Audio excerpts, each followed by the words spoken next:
Welcome to View from Left Field, where we analyze and discuss the weekly news.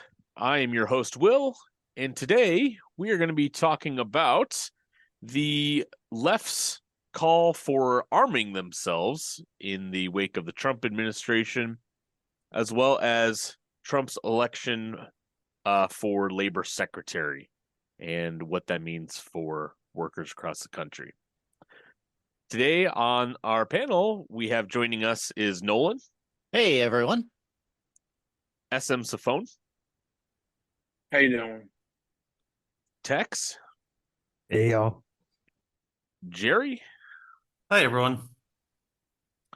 And Jimmy. Hey, folks.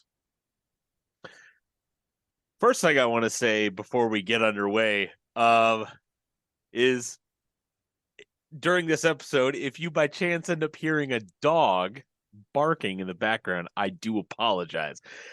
My family is all out of town right now. I am here by myself with a standard poodle dog who, by the way, is afraid of stairs, so he will not come downstairs with me. But he's also afraid because he hears anything outside of the house and he barks. So if you hear any barking during this episode, it's probably coming from me. I'm sorry. But it's not you, Will. It's not. Yes. Okay. It's. Unless if we make really good points, I mean, right? You just let it out. You can bark Can't if you control want yourself. to. We don't judge. Yeah. Judge. There is no dog. Yeah, exactly. the whole plot. No dog. All it's of just us me. under capitalism, we're all the dogs. Right. Yep, exactly. So, starting this off today, Jimmy brought this to our attention, I believe, a couple days ago. And I'm going to read something that was put out by the Philly SRA, which if people aren't familiar, that's the Socialist Rifle Association, right? Yep. I haven't kept up with them for quite a while. So, but anyway, so Philly SRA, there was a statement they put out a little under 2 weeks ago, on February 11th. They were trying to merge with the Philadelphia DSA, if I'm correct. So we're going to read this really quick because it was kind of an interesting thing. And something, it was kind of a departure from what we've talked about recently, but also I think something to note as far as, I guess, overall tactics and things like that. So it starts off, and this is again from Philly SRA. Says, it seems, many are already aware, Philadelphia DSA voted this past weekend on a resolution that would recognize an official partnership with Philly SRA on firearms education and mutual aid. Unfortunately, this resolution did not pass. We feel that this is a loss for both orgs. However, the PSRA is still committed to collaborating with local DSA working groups with which we share common goals and with individual DSA members who are interested in collaborating on training and mutual aid or PSRA membership. The SRA isn't going anywhere, and we stay our commitment to building ties with fellow leftists, our goals of breaking firearms-related stigma in our community, educating those who seek knowledge on firearm safety, ownership, and operation, and establishing sustainable mutual aid initiatives necessitate it. The past decade has done nothing but reinforce the truth that the state will not adequately protect anybody. We are witnessing in real time the erosion of what little protection it provides. Without solidarity and cooperation, whatever momentum the working class movement has will falter in the face of capital and the structures that maintain its grip on society. If you're interested in joining PSRA, or if you're part of a local leftist organization that's interested, reach out and whatnot. So that's kind of how they end that. So DSRA now?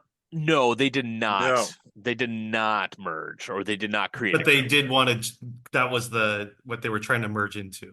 They were trying to. DSRA. Okay. Yeah. Guess it would have been a Democratic Socialist Rifle Association. Yeah. So sure. So the first thing I just want to give, I guess, some background, like, on me personally. Of course, I don't live in Philly. I'm not from the area, so this doesn't really affect me. But like, where I'm from in South Dakota, South Dakota is a more rural country. I mean, everyone out here has guns. I mean, I've grown up around guns. I went hunting when I was a teenager, kind of thing. So, like, where I'm from, I can understand in different parts of the country, people not being exposed to guns and kind of thing. So, but just like a background, I think, I've grown up around guns for like 25 years now at this point. So, like, firearms, I guess, aren't really scary to me. I can understand, and like I said, other parts of the country, if people didn't grow up around them and things like that, they can maybe be something scary to talk about, and whatnot. But yeah, I've been around them my whole life practically. So yeah, I kind of wanted to hand it over to Jimmy, and because I know you had some context or some things you maybe wanted to start off with, so I'll hand it over to you.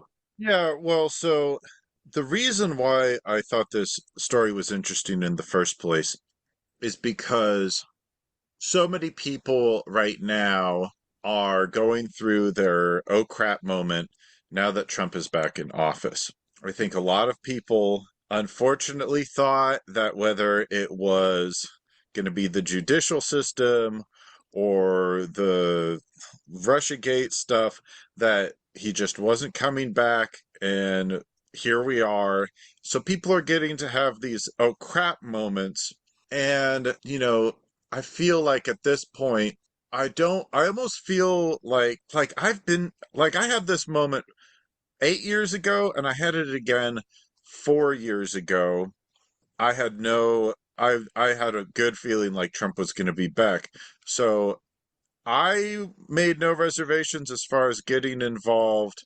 I was getting into unionization and basically revolutionary politics in theory 8 years ago. And then 4 years ago, especially with the political climate that resulted in like January 6th and stuff like that, I did purchase a firearm and I joined the SRA for a short period of time then. I feel like a lot of people are doing similar things, but they're sort of just starting from scratch. So I want to speak on, and I've also been able to work with the DSA, both of these organizations in this area, with Philly pretty much in my backyard now. And I just want to speak on these organizations to a certain extent and basically what I've learned personally having been here for like, and I think the rest of us can speak to it too because we're all here working together, of how we had the same reactions and how we got involved in working class politics, party organizing, etc., etc. So that's why I picked this story and why I think it's better for a sort of broader topic. So when it comes to the SRA, especially in Pennsylvania, there's a rich gun culture in Pennsylvania in general. The firearm laws in Pennsylvania are actually what the Second Amendment was based on when it was written, so they actually predate the Bill of Rights. Let's just say, for the sake of argument, Second Amendment, fine. Buying a gun is fine. There's lots of arguments that you can make for or against it, but let's just leave it as it is right now. If you feel like you're in danger, if somebody feels like they need to learn how to defend themselves and they feel like they need to conceal carry and they feel like they need, and they read up on their laws in their neck of the woods, then that's great. Go right ahead. Know what you're doing. Learn how to use your firearm so that it's not more of a danger to you than it is a danger to somebody who might mean you harm. This is all fine and dandy. This is pretty much like gun ownership 101. I joined the SRA for the reasons that they advertise, is that they are basically like a leftist friendly gun club, and people who join them are not comfortable going to their usual shooting ranges. They certainly don't like the NRA. They probably don't like cops. They probably don't think very highly of military people. So the SRA exists so that these people can have a good outlet to practice firearms and be able to defend themselves. With also, at the same time, without being a militia, without having any sort of ideological cohesiveness because they're not like, okay, we're going to go pull January 6th or 1917 2.0 or 1776 2.0 tomorrow. They're very good at keeping themselves safe by not putting them on the FBI's most wanted list. I think that's smart. But in my experience, there's a couple of problems with the SRA that I'd like to go over. But before I mention that, I wanted to watch a couple minutes of this video that came out recently, but was actually shot somewhere in Maryland like 3 years ago. If we could just react to it for 2-3 minutes. You bet. Let me some background info on the video. So the name of the video is "Arming the Left: America's Leftists Reclaim Self-Defense." That's the name of the video. Yeah, we're gonna watch a couple minutes of this and left, and that is the result of two things. One of which is not gripping the gun hard. Like no sudden acceleration or anything. Just straight back. You want the sights to move as little as possible.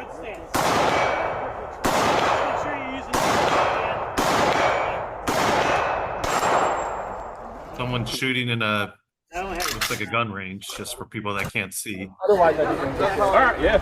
I'm gonna put up their targets for their exam.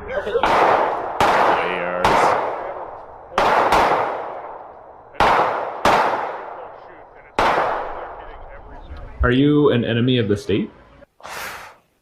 That's hard. The enemy of our current state or the concept of the state?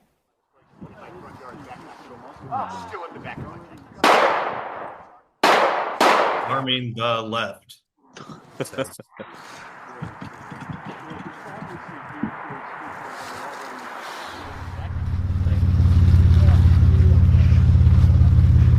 Circle around, everybody. Gather around. But yeah, thank y'all for coming through for what, our November range day? Damn, really thought it was October for a second, but good to see everybody. See a couple of new faces. And that's why we always do a little intro. So hi, I'm Kwesi, Secretary. My name is Kwesi Ando. I am a nerd. I like video games. I like interior design. I renovated this room recently. I'm pretty happy with how it turned out. And I am the secretary of the Maryland chapter of the Socialist Rifle Association. The SRA exists as not so much an answer to, existing structures like the NRA, but just to create a more welcoming presence in the gun community for marginalized people, of course, but literally everybody, everybody, regardless of political affiliation. We take all types, but we do want it to make it a welcoming space. We want it to be able to facilitate anybody that would want to come and learn about guns safely. We will outlive them. That like their identity or anything along those lines would get in the way of that.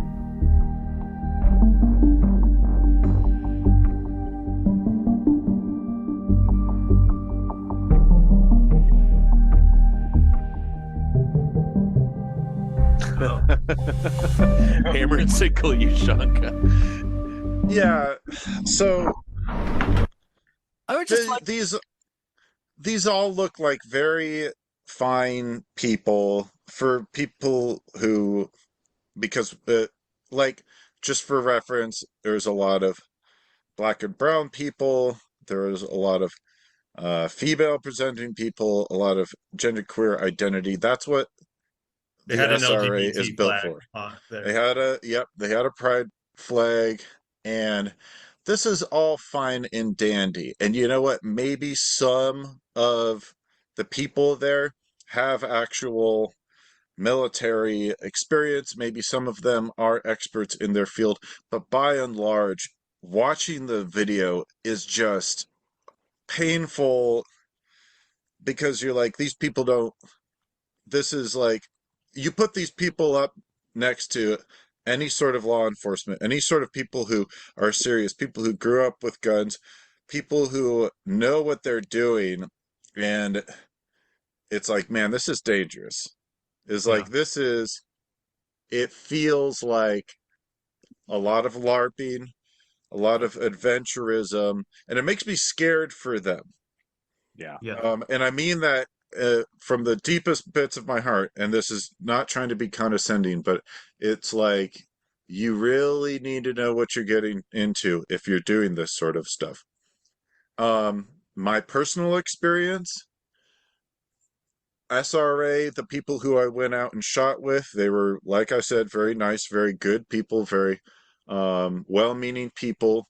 There's a little bit of like a rich kid sort of air where it's like, okay, there's these leftist kids who have money to blow because they have Trust expensive fund firearms. kids. Yep, Afford there's these a Yeah. little I bit of mean, that. looking guns. I mean, I could Yep, definitely see that because, knowing personally, knowing how much it costs to buy an AR. And I mean, we're not talking just, just like a cheap Smith and Wesson. I mean, we're talking like the expensive ones and the furniture and the optics. I mean, you're And the talking yep, ammunition.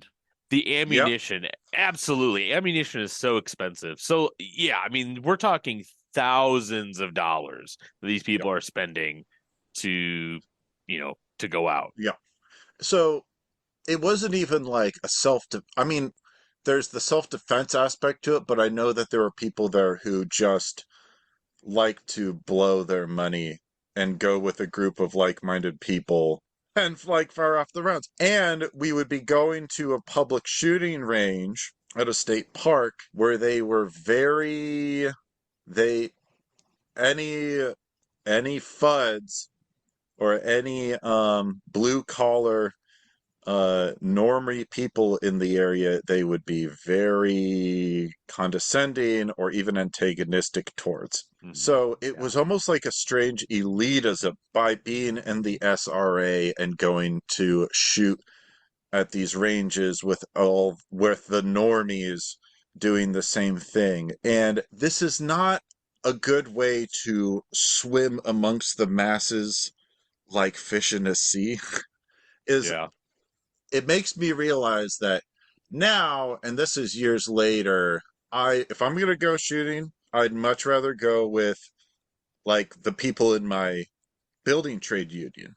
I'd rather go with my fuddy-duddy construction worker brothers and being able to go to gun ranges with people who I don't know. So this is where it gets a little dicey and where I'd like to hear what people have to say. But it's almost like there's a little bit of a bore from within argument to be made with the gun cultures as it exists. Because if you're just joining the SRA and alienating yourself, then I think you might be doing more harm than good.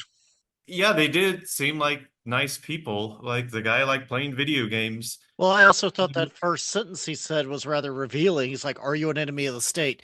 Oh, do you mean the current state or the concept of a state? The Like, concept of a I'm state, like, yeah, how It's like individualistic esoteric. is this? There's no organizing with this. There's so no Right. yeah, so class neither. education You're outside. not a threat to anybody. Right. Yeah, It's like it's and I know they speak, like you said, they don't want to. They kind of think about it in a strategic way to not get in any lists, but I'm sure they're on lists. And they speak about mutual aid, and they do some mutual aid. I don't know how beneficial that is. It really seems more like a support group because I know people were very frustrated when Trump got elected, and they guns make you feel powerful and secure, and there might be a bit of that.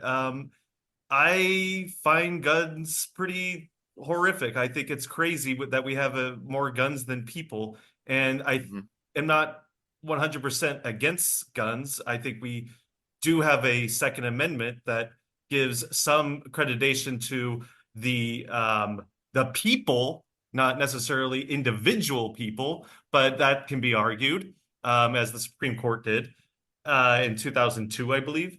And I would say that we are beholden to the gun lobbyists and mhm, owners. Like you said, they're freaking expensive. And when yep, there's a mass shooting, gun sales go up. And yep. I don't think that's a mistake. So I don't really see what if we're looking for like change, I don't really see what the change is going to be with something like that group. I remember being actually in a pride parade downtown here, and I was excited. I was helping out with the local group. Then suddenly, I don't even know what kind of gun this is. This is a big gun this person had. They were all in black and, like wearing one of those ski masks and, Yeah. showing that they're going to like be defending the people here. And I said, I can't walk with this person like right next to them just because for optics, but I actually feel less secure because I don't know this person with the gun. There was another person there that actually had it concealed, and I think they did a better job of, Yeah. showing that it's a little bit Yeah. more controlled. But just that as a tactic to show like this giant, like it looked like a semi-automatic. Like I said, I don't know anything about guns, just from like video games I saw my brother play. But Sure. it really just changed the entire dynamic. And I Yeah. don't see as being a strategy for building a movement. But if it makes you feel better, then great. Well, but You know? that's all it is, I feel like. And this is coming from, I was a guy who 8 years ago, I would have seen that guy doing open carry at a protest, and I would have thought, and I did think that it was the best thing that ever happened. I used to Right. be like, this is great. We're getting blah, militant, blah, blah, blah. That's what I thought a long time ago. And then you buy the gun, and I'm still happy I have my guns, my low number of inexpensive guns. But I let it sit in my closet for a couple years during the Biden administration. And now that we're having a transfer of power, maybe I'm practicing with it a little bit more. But that's what it is like to a certain extent, unless if you're really serious, unless if you're actually like going out with people regularly, or if you're like involved in security or law enforcement or the military, it's just a way to make yourself feel better. Um, Yeah. and we could do the whole show on this. We could talk about the Black Panthers, or how this went wrong, or how this went right. Was John Brown a good guy? But I want to move on to talking a bit about, so let's say you don't buy a gun. Trump is in office again, and you do or you don't buy a gun.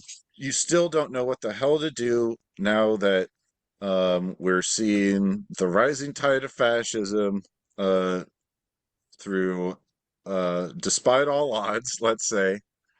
I think that a lot of people join DSA because it really is the biggest, most well-known left-leaning, like socialist organization. I don't think that's a controversial topic, or a The controversial Democratic Party point. isn't left. No.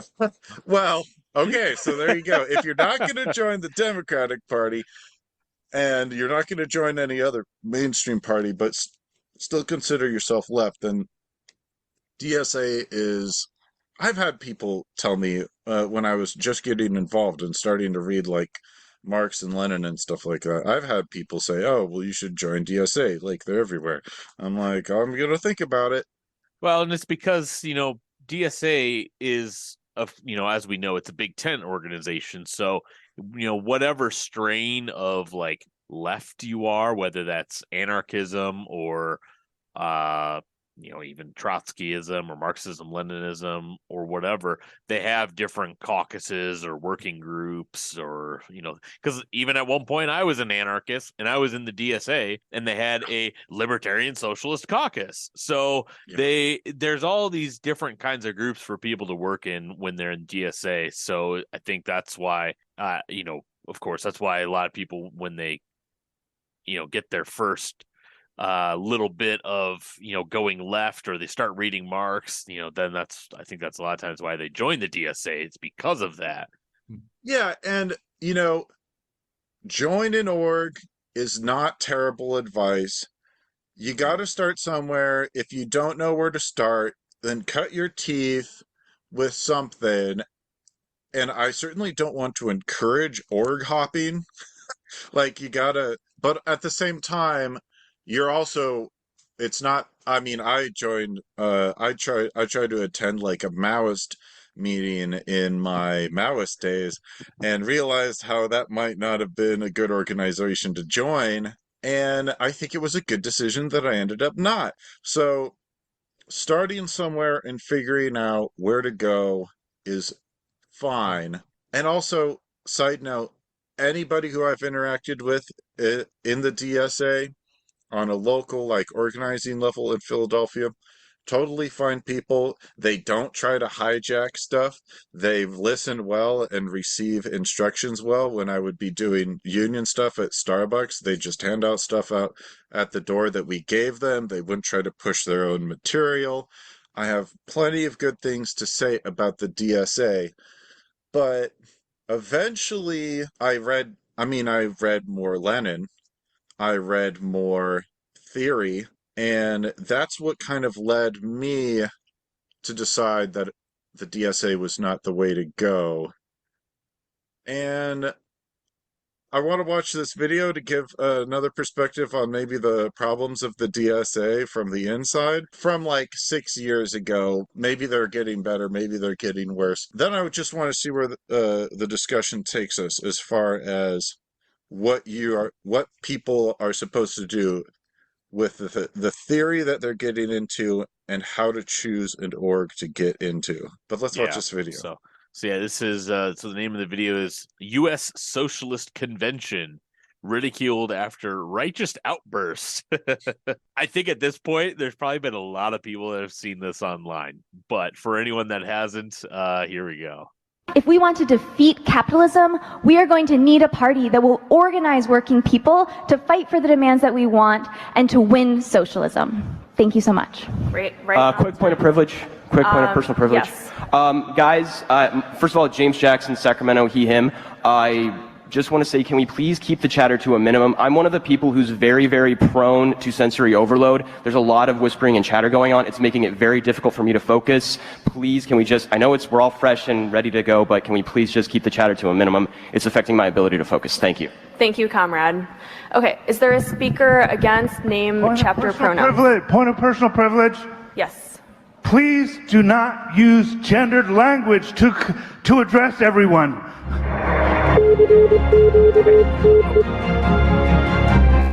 There are a lot of point of privileges. I don't know how anything gets And that was done.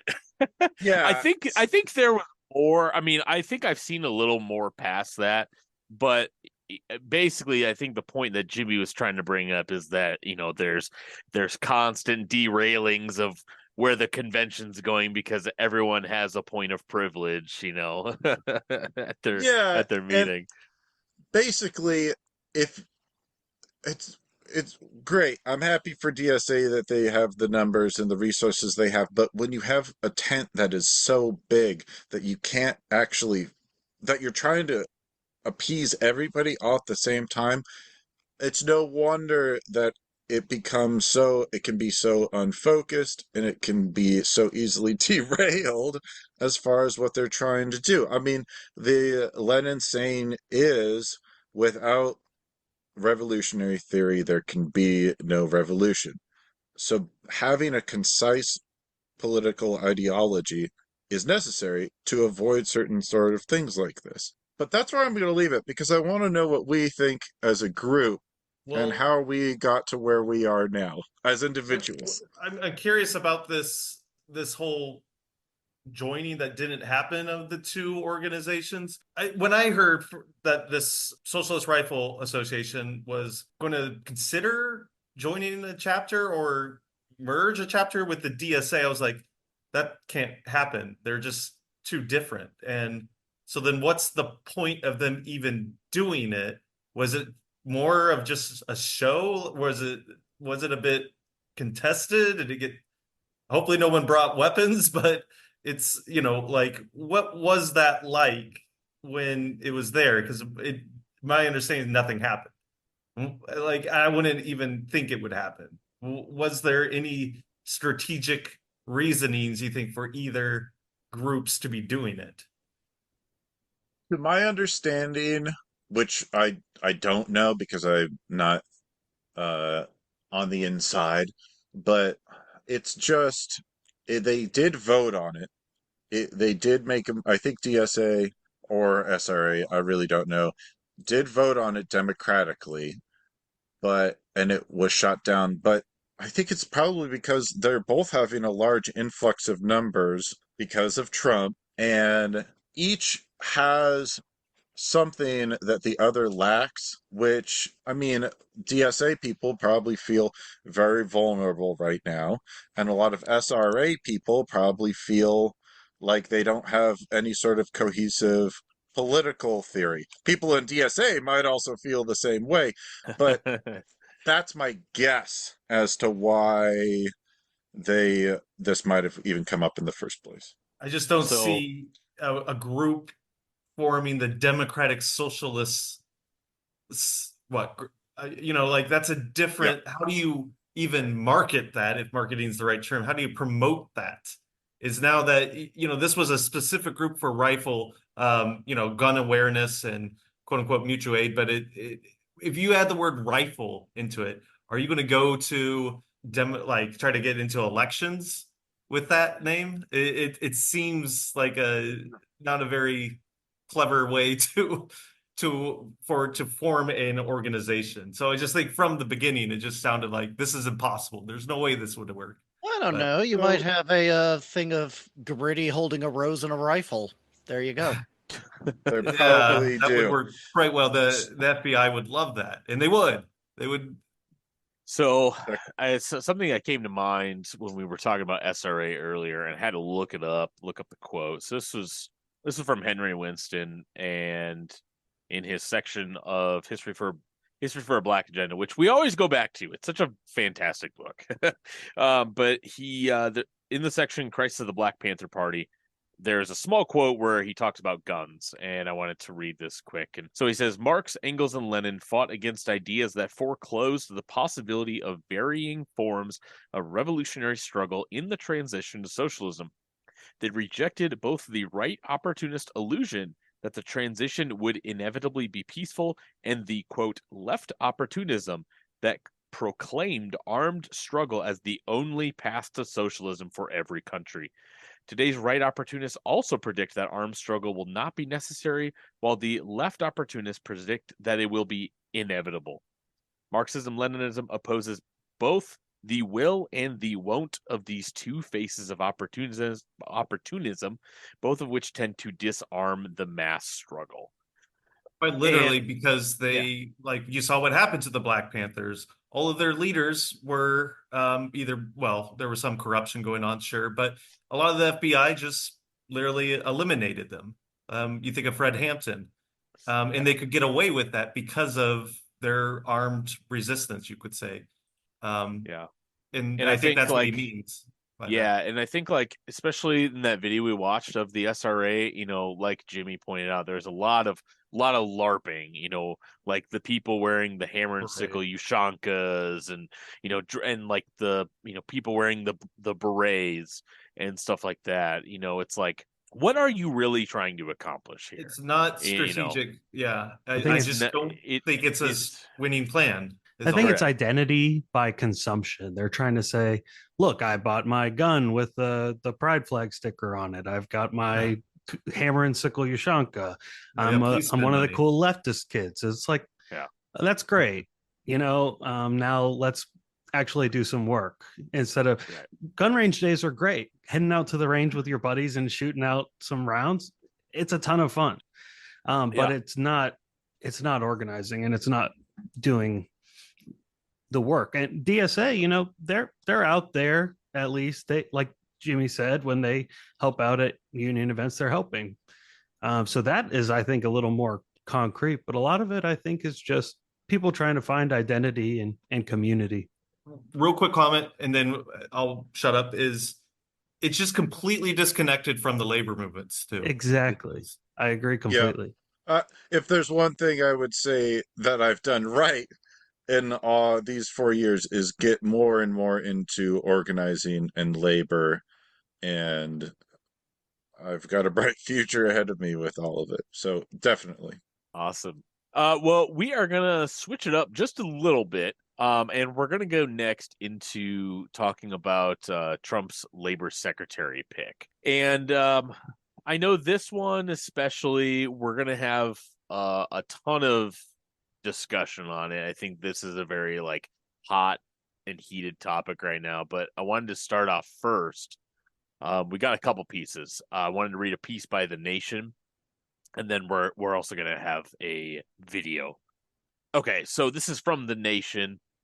It says Trump's labor secretary, a pick, turns out to be super anti-labor. Surprise, surprise. Former Representative Lori Chavez, is it DeRemer? Supports anti-union right-to-work laws and rejects a national minimum wage hike.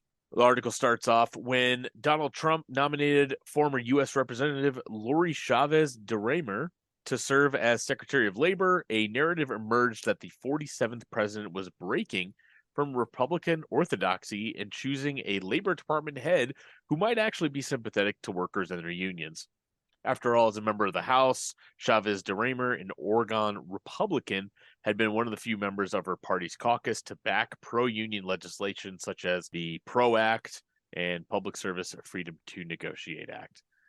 International Brotherhood of Teamsters President Sean O'Brien, who addressed last year's RNC and has sought to develop a working relationship with Trump's administration, hailed the nomination and claimed that Chavez DeRemer would be all about, quote, protecting workers, creating good union jobs, and rebuilding our nation's middle class. Then moving down, it says, but serious observers of Trump's frequently belligerent attitude towards organized labor remain skeptical. Chavez DeRemer's record suggests that she understands the value of policies that strengthen workers' rights and economic security, said the president of National Employment Law Project, said after the president-elect revealed his pick in November.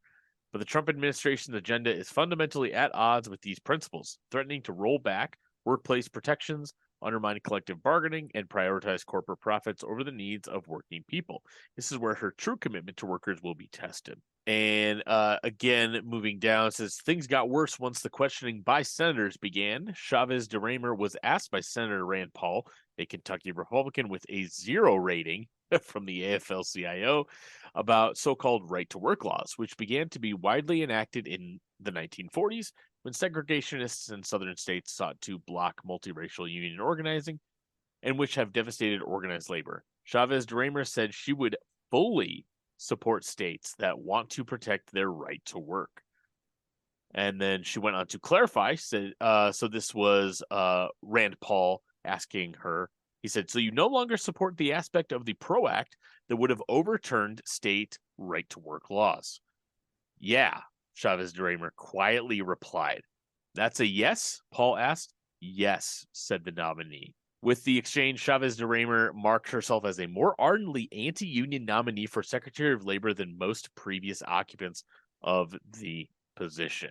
And secondly, I just want to go over to this video of Sean O'Brien from the Teamsters, and we'll go watch a couple minutes of this. Everyone's favorite, Sean O'Brien. Yeah.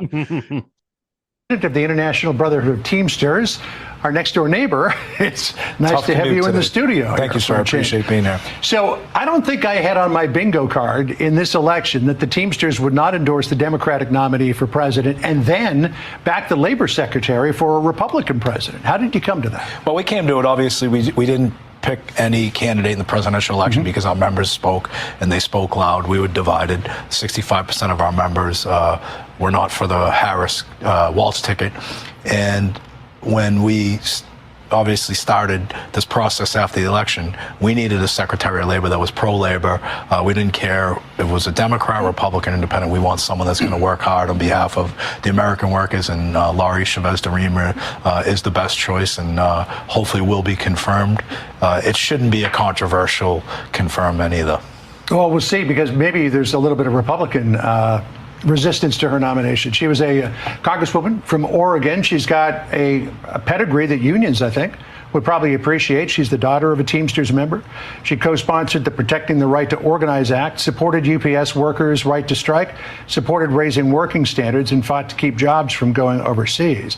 But the one thing that at least Senator Rand Paul was hung up on was the clause in the Protecting the Right to Organize Act that would potentially see right to work in states be overturned. So he questioned her on that. Listen to this.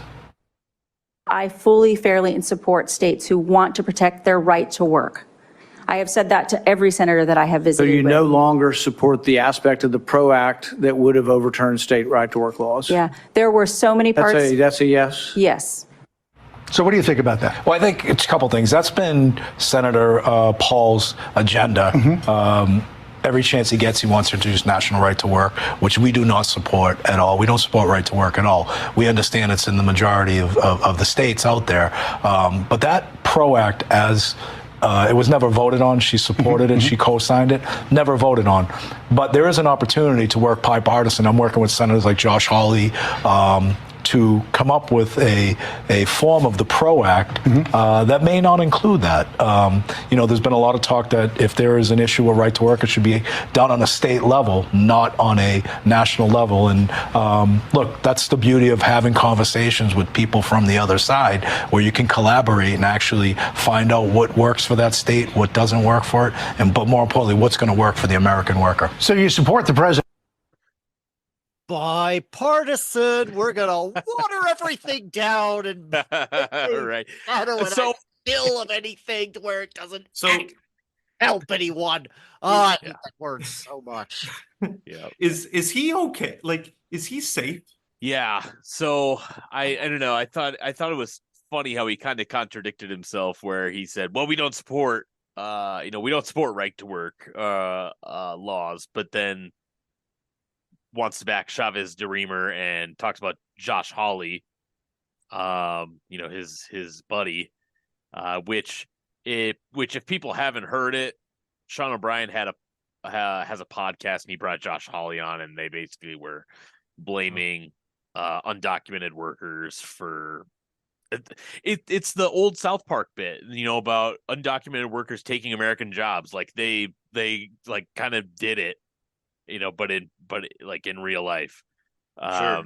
So which is is unfortunate. And then of course now we've got right to work laws that, having a labor secretary that supports right to work, that just again, the contradiction.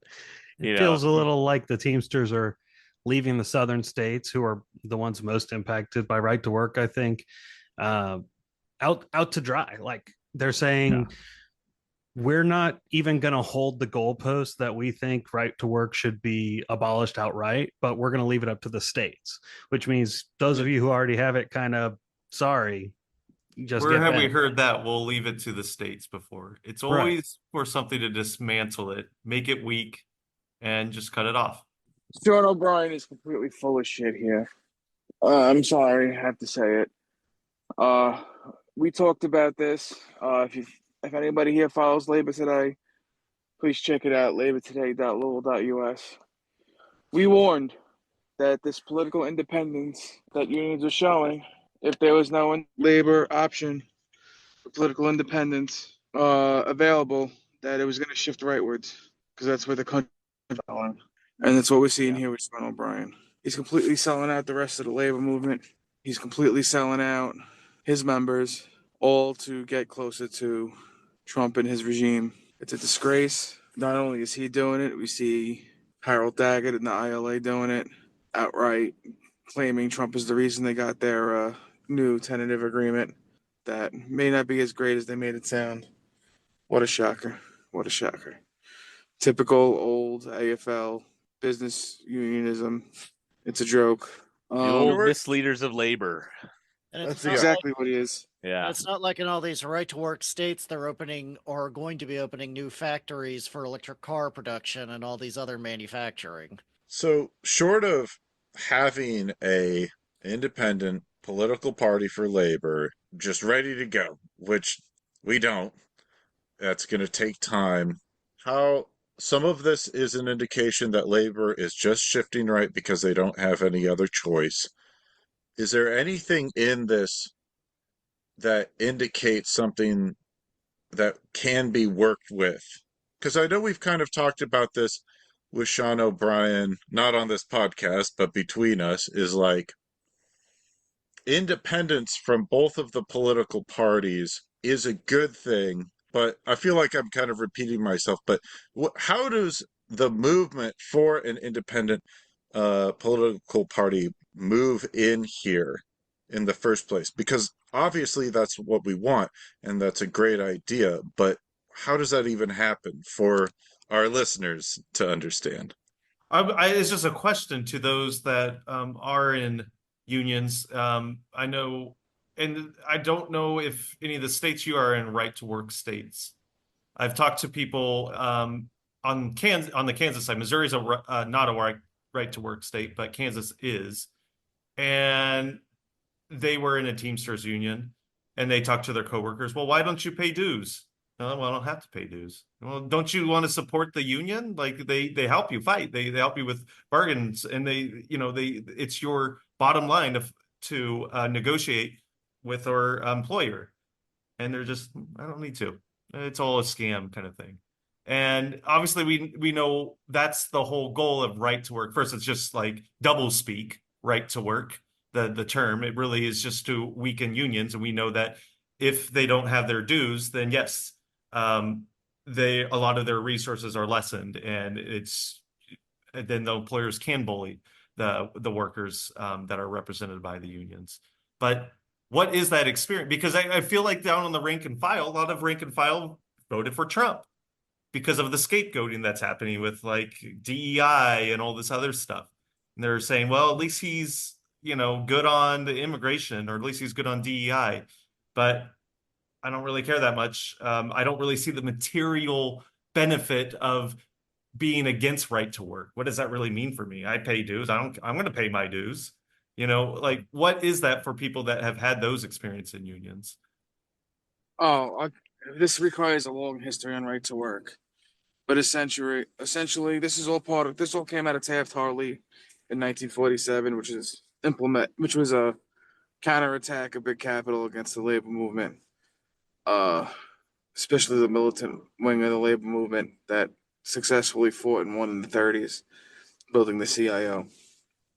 Essentially, what right to work does, it bans the closed shop, and it forces, and what part of Taft-Hartley is whether you're in the union or not, the union has to represent you in your shop. So it's all a ploy to bankrupt unions. Essentially, what happens is if the union is supposed to represent everybody. There's all different mechanisms for discipline and all that. That costs a lot of money. Arbitration for anything costs money. Well, if you're not paying into the union and you get disciplined and you got to go to arbitration, union's got to pay for that. So now you're getting all that for free. It's meant to bankrupt the union. It's a farce. It's a wordplay from big capitalists to attack the workers. It's really all it is. I am not in a right to work state, but being that I work in the public sector, I am right to work thanks to the Janus decision of the Supreme Court a few years ago. I see now, especially in the last couple of years since COVID, as new management's come in where I work, it's a full-on court press to break the union. And without a militant leadership, the union's not prepared to fight. These guys are still working as if they had these handshake agreements with management, and now they're not carrying out those agreements anymore. They were all about labor management cooperation. Well, when you have management that's not willing to cooperate with you, how are you going to do that? They're not prepared. But if you're not constantly organizing your members to keep them active, keep them involved, keep them up to date, keep them happy as best you can, at some point they're going to bail on you. And especially when you're not coming up, like I will be 2 years without a contract in May. How can they justify to the membership no contract, no job actions, no nothing for 2 years? At some point, a lot of the members, especially those that aren't hardcore union people, to maintain their dues payments, they can't. So the whole point is to bankrupt the unions, get the unions out, so you can just maximize exploitation to the levels that was seen before the 30s. In my experience, my state is not a right to work state. Next door, Wisconsin, though I believe it is. But since I'm also public sector, I have to double check if this is in our CBA or if this was a different law. But I think it may be in our CBA where everyone is represented by the union and the collective bargaining agreement, and their judge and their everyone follows by the collective bargaining agreement that the union hashes out with managements of the agency. Now, if it has to go, and everyone can invoke Weingarten to where if they believe they're going to get disciplined, even if they're not dues paying, they can invoke that. Now, if it comes to arbitrations or needing a union lawyer, however, you have to be a dues paying member for that benefit. Otherwise, they'll just tell you, you can go get your own labor's right lawyer if you're not a dues paying member. So for us, we definitely stress like what is the importance of your union dues, what they go towards, what the union has done for you. And definitely in the current environment, I believe that needs to get stressed to people because especially if we start seeing a larger attack on public sector union rights, people are going to be wondering, well, wait, wasn't it always like this before, or where did this go suddenly? And got to remind them, like, we paid for this with our sweat, blood, and our toil. This is not something that the ruling powers just gave us. We got it from them kicking and screaming, and we got to be kicking and screaming to keep it, or else we're going to lose it. In some ways, it reminds me of like vaccine misinformation, where the further away we are from the danger, the more safe everyone feels about it. Like no one worries about polio anymore. So they're like, I'm not going to give my kid the polio vaccine. Now we're 100 years off from the industrial labor movement, and we're going to see the danger that they fought against and how it's going to impact us. And it's not like measles are breaking out again in places. Well, you're already seeing that in places like Amazon. And you're starting to see that even in union shops. Look at the strikes, a lot of the strikes that took place during COVID. It was a lot of the same stuff that workers were striking over in the 30s. And these were unionized shops. But the union got to a point where it just had no fighting power. And it was the rank and file that led these strikes. They wouldn't accept anything. And this whole strike wave that started in the mid 2010s, these were all rank and file movements that leadership did not start or was not really for. The Spectrum strike here in New York City that lasted 5 years, and then the union cut a backroom deal to give up representation. The union never backed those workers from the start, and that's IBEW Local 3, which is one of the largest unions in New York City. Then you saw the teacher strikes. There was all wildcat strikes that later on became sanctioned strikes when the union finally came on board. But they all started with rank and file movements. They were all wildcat strikes. Even the push to strike on the railroads was a rank and file movement. Leadership had wanted nothing to do with those strikes, and that's why you never really saw any fight back from the leadership from what Biden did. The only strike I've noticed in the last God knows how long that wasn't a rank and file led strike was the ILA, and that's because there's really no rank and file democracy in that union. I was going to say Biden did fight back against that strike by basically invoking Taft-Hartley and putting the cool down and then forcing an agreement on the Railway Labor Act, not Taft-Hartley. Okay. But yeah, no, the leadership of those unions weren't really pushing the strike. It came from the rank and file. Are the leadership complacent because they're in bed with the business, or are they complacent because they have like opportunistic political goals? Kind of what's stopping the leadership? They're business unionists. Yeah. Labor management cooperation. Hell, even the Railway Labor Act itself was a negotiation between labor and management, and it was essentially a compromise to undercut all the militancy that was growing in the railway unions, much like you see going now. Like that railway strike was a national strike where it was national bargaining campaigns between the NCCC and the railroad unions.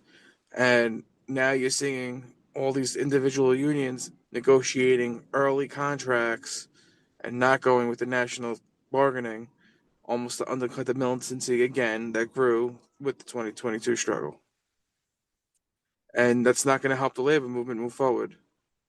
It's only going to hurt us. And we wonder why private sector unionism is down to 6%. Yeah, I mean, I can also say I've seen that firsthand, the labor management cooperation, because I've even brought it up to my union before. Something as simple as like, hey, can we get a steward on a job site? I mean, that is like, one of the most basic union things is having a steward on a job. And I remember the union calling me and because I had called the union, I said, hey, I want to get a steward on our job, or how do we elect someone? How do we appoint a steward here? They basically called and were like, well, are you having like an issue right now on your job site? It's like, no, I'm trying to get a steward here before there is a problem. But then they said, well, actually, we reserve to really just only use stewards for out of state contractors that come to the state and they don't know our contract. We'll use them then. They said, but if it's in town, they say, if there's an issue, you can just call us down at the hall and then we'll talk to the contractors about it. And it's like, oh, okay. Like I could tell. It's like I see where this is going. Someone's gonna come to you with an issue. You're just gonna tell them to sweep it under the rug or pretend it's not an issue, and they're just gonna cozy up to the contractors more and more. And unfortunately, that's not that's a pretty common thing across the country, I'm sure. Little do they know they have Will. They're helping them change right. Yeah. Yeah. Where there's will, there's a way. Oh my God. It's gonna be the campaign. It will be. Yeah. Well, I can't do anymore. We got to end it right there. So, with that, I want to kind of wrap up today's episode. So, yeah, do we have any other parting comments from our panel? Anything our panel wants to set us off to the sunset with? Organize. That was a joke. Organize. Oh, yeah, organize. That's what better. did you say? That Super Bowl was a joke. For you. How about the Chiefs, huh? They'll be back and mad. We've seen it in 2020. We'll see it again. What happened after they got destroyed in this last Super Bowl they lost? They won. They went to 3 Super Bowls afterwards. So prepare yourself. Well, there you go. Chiefs fan, you heard it here, Chiefs fans. Yep, you heard it here. Yep, exactly. We're now now another hot sports take. We're now a sports podcast again. Well, thank you everyone for joining today. Once again, this is View from Left Field, and have a great rest of your week. Take it.